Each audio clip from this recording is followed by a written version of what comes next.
Bueno, señores, hoy es viernes y tenemos una buena vibra para disfrutar el fin de semana. Yo espero que se hayan planificado para disfrutarlo y podamos descansar del infierno y el caos del tránsito, por lo menos el domingo, porque el sábado sigue siendo caótico. Eso es una cosa terrible, ¿no? El tránsito, porque insisten en utilizar información y no data para gestionarlo, lamentablemente. Sin tecnología no vamos a poder mejorar el tránsito.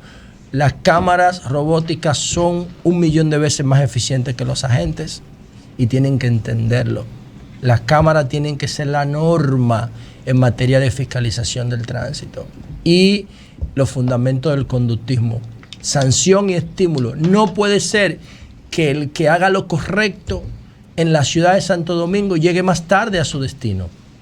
El que maneja mal, el que maneja de manera imprudente, el que maneja de manera temeraria, el que no respeta las señales en rojo, el que se mete por donde quiera, el que bloquea los túneles, llega primero.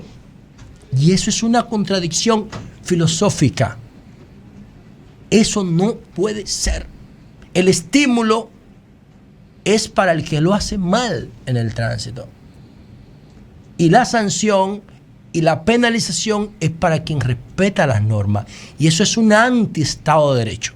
Lo que vivimos en el tránsito diariamente niega el Estado de Derecho. Y el Estado y el gobierno tiene que entender eso, hacer un observatorio para cambiar esa ecuación. No puede ser que el que viole la ley llegue primero. El que se mete adelante, el que se burla de lo demás, el que no hace la fila en el túnel, ese llega primero. Y ahí hay un fallo estructural.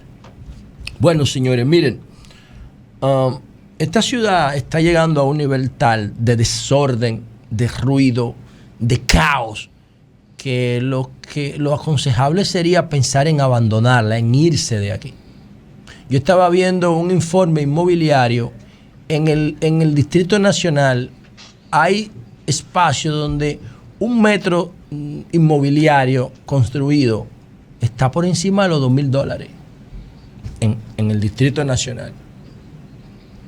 Y ustedes saben que con $2,000, que son, qué sé yo, algo más de 100,000 pesos, tú consigues una tarea entera de tierra a media hora de aquí. Aquí hay metro de construcción que se está vendiendo a $2,000 el metro. Sí. En el infierno, en el caos, en el desorden, en el ruido. Con $2,000 a media hora de aquí, tú consigues una tarea entera que son 629 metros. Oye, lo que yo estoy diciendo.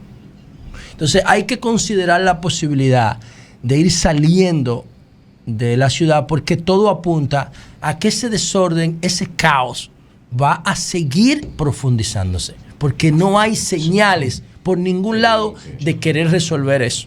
La gente está acostumbrada a vivir, a perder su tiempo en ese desorden de los tapones.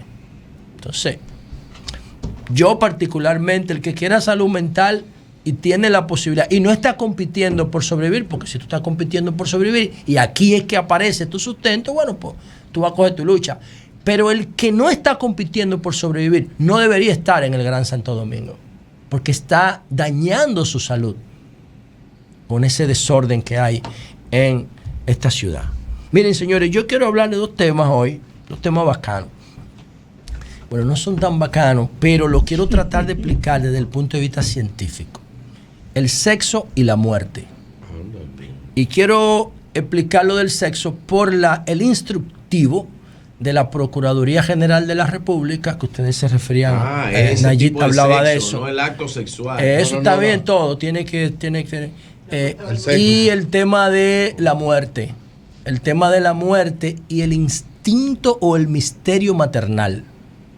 Entonces, el caso del instinto maternal frente a la pérdida de un hijo, obviamente que lo hago por el caso de Adela y Yolanda, nuestra querida amiga, y por el caso de Melissa Romero, la hija de Saskia Jorge y de Amílcar Romero. Por eso quiero hacer esa reflexión, y quiero hacer la reflexión del sexo por lo de la procuradora Y ayer nosotros hablábamos también del tema de cómo el sexo, que en principio en la naturaleza no existía. O sea, el sexo no ha estado siempre ahí. De hecho, la reproducción sexual, la reproducción por la vía del sexo, del intercambio cromosomático, de lo que se llama organismos diploides, o sea que cada uno de los organismos, de los elementos, de las entidades que se coyuntan para copular y producir una cría, es uno de los más deficientes de la naturaleza, pero es uno de los más cualitativos. ¿Por qué? Porque en la mezcla de cromosomas genéticos se va mejorando la especie. Entonces, ¿qué hace la naturaleza? La naturaleza sacrifica la cantidad. Por ejemplo, una bacteria se copia a sí misma. Eso es un proceso haploide. Pero para que un hombre y una mujer tengan una cría, se necesitan dos. Pero para un hongo reproducirse no necesita otro hongo o una honga. No, se reproduce solo. Igual que los gametos nuestros. Los órganos, los espermatozoides, no se juntan dos espermas para multiplicarse. No. Se reproducen solo. Igual que lo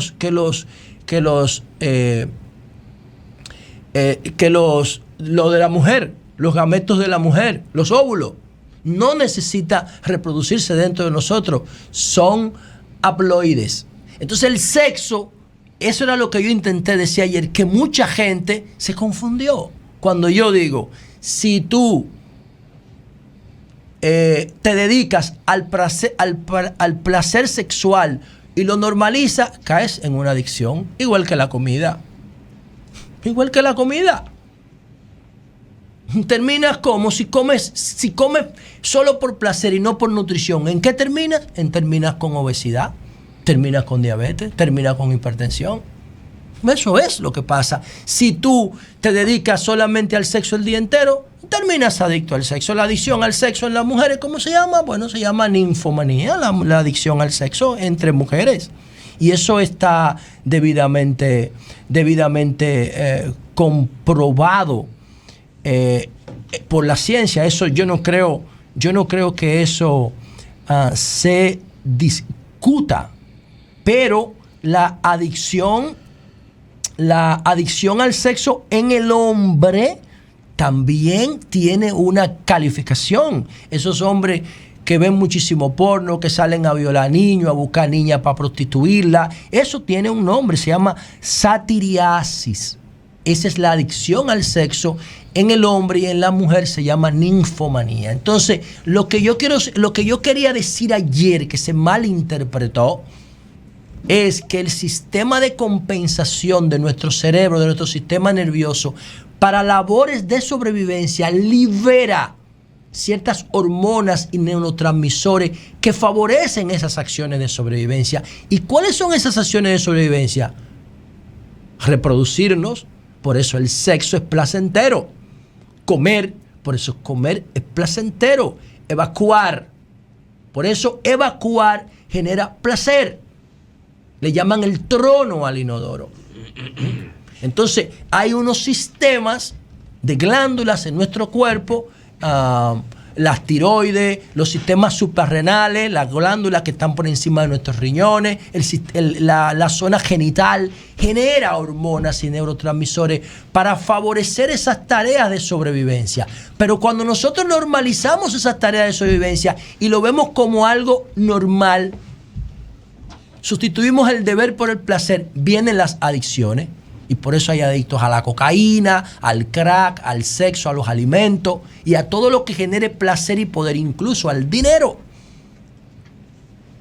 Y ahí nosotros tenemos que tener cuidado con eso. ¿Y cómo yo puedo? ¿Por qué yo estoy diciendo esto? Bueno, porque cuando doña Miriam Germán Brito instruye, y digo instruye porque es una instrucción, el reglamento que se emitió, que se dio a conocer, es una instrucción. Es como que el presidente emite un decreto, pero a nivel de procuraduría. Una orden departamental, para que la gente me entienda. Eso no es de ella. Ella lo que está haciendo es acatando un convenio internacional que se llama las 100 reglas de Brasil. Creo que es así que se llama. Sí. Entonces, las 100 reglas de Brasil es que se establece ese tratamiento a los miembros de la comunidad LGBT, qué sé yo. Que todo eso responde a una agenda. Está bien, pero ahí voy. Entonces, eso que ella dice, que si una persona en audiencia o en una investigación decide definir su sexo como le dé su gana, el Ministerio Público, dice ella en esa instrucción, que debe respetar la definición que la persona objeto del tratamiento quiera darse. Bueno, ahí viene la contradicción. ¿Por qué? Porque el PRM, que es el partido oficial del gobierno, no ha definido una posición frente a eso. El PRM tiene funcionarios que tienen una bandera gay en su oficina. Y tiene funcionarios que son extremadamente conservadores. Tú me dirás, bueno, es un partido plural que tiene de todo. Ideológicamente se define como un partido moderno en su logo. Y como un partido revolucionario, que es la revolución según Thomas Kuhn, que Julio lo citaba esta mañana, Thomas Kuhn. Le agradezco que lo cite porque nadie en este país cita a Thomas Kuhn, solamente yo. Porque creo que no se puede analizar una sociedad. En cambio, como esta que estamos viviendo, no es una sociedad contemplativa, está en ebullición constante, sin leer a Thomas Kuhn, no se puede. Entonces, lo citaba Julio en un contexto de un informe chatarra de la UNESCO, pero citar a Thomas Kuhn solamente ya tiene ganancia de causa sobre la tecnología de la educación. Un informe irresponsable ese. Entonces, ¿qué es lo que ocurre? Que el PRM no le ha dicho a la sociedad qué tipo de partido es. Y hay un arroz con mango ideológico. Por eso, cuando Víctor Gómez Casanova hace el debate con los diputados, el PRM se define como un partido revolucionario y moderno y los diputados del PRM van a oponerse al aborto. Solamente en el mundo hay 4 países en el planeta entero que tienen esa posición rancia, radical, resistente al cambio. ¿Me entienden? Y ahí está el problema. La procuradora no sabe cuáles son las líneas generales de actuación, porque el PRM no las ha definido. Eso no tiene que ver tanto con el gobierno. Es el partido que tiene que dirigir el proceso político hacia dónde lo quiere. Porque si no van a caer en lo que está Estados Unidos. Estados Unidos está atrapado entre el movimiento QAnon de Trump, porque no es el republicanismo entero que está en eso. Es el trumpismo que promueve el movimiento QAnon, lo que trajeron la película aquí, de Sound of Freedom. Sí. Ese trumpismo tóxico está dirigiendo ideológicamente a Estados Unidos. Y ustedes verán que eso va a traer problemas. Pero por otro lado, miren que cuando yo digo los republicanos, yo digo trumpismo. Pero cuando yo analizo los demócratas, no puedo decir bidencismo, porque los demócratas enteros están con el LGTQXYZ. Un disparate. Entero, no, porque en el Partido Republicano hay una franja que no comparte el trumpismo.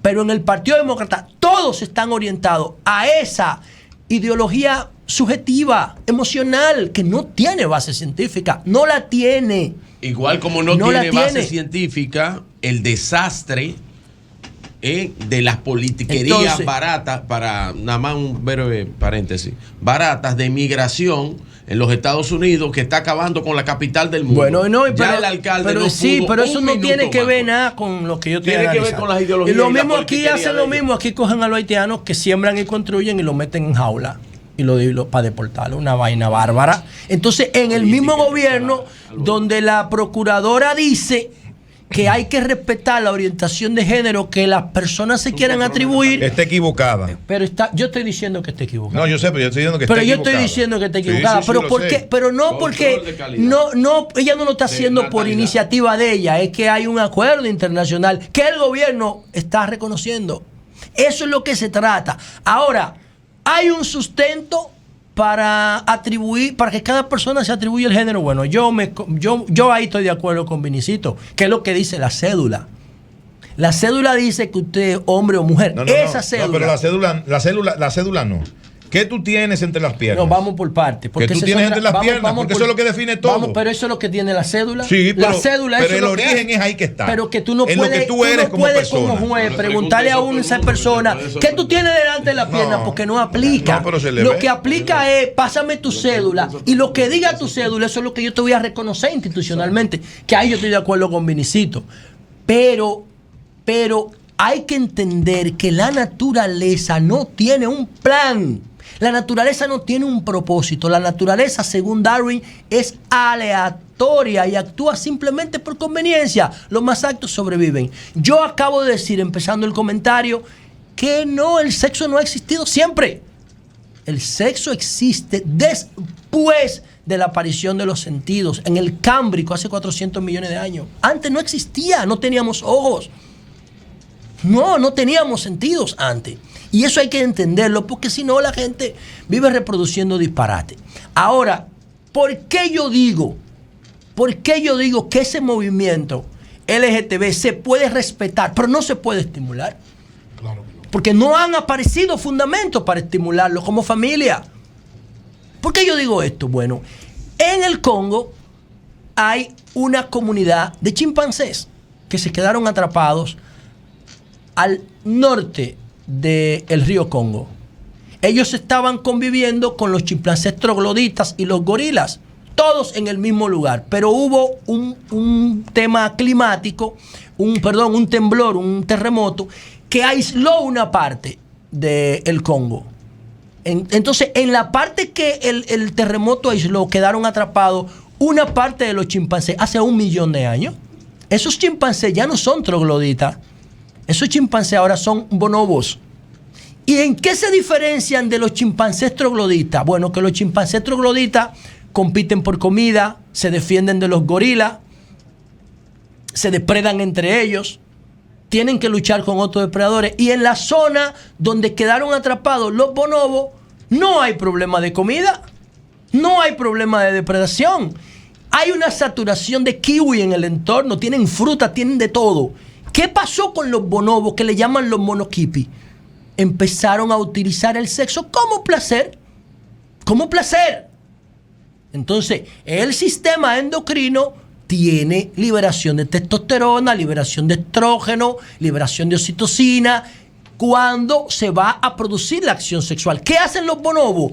Los bonobos utilizan el sexo el día entero. ¿Y cuáles son las consecuencias de los bonobos? Los bonobos están condenados a desaparecer. No tienen capacidad de defensa, la han perdido porque no pelean y se están reproduciendo menos que los trogloditas. Entonces, eso cuando tú tomas esa dirección, que en la evolución tomó la dirección del sexo como placer en los bonobos, te encuentras con ese problema, con esa pared de futuro. Y por eso yo digo que el tema de estimular el LGTB como institución y como familia no tiene para mí fundamento científico.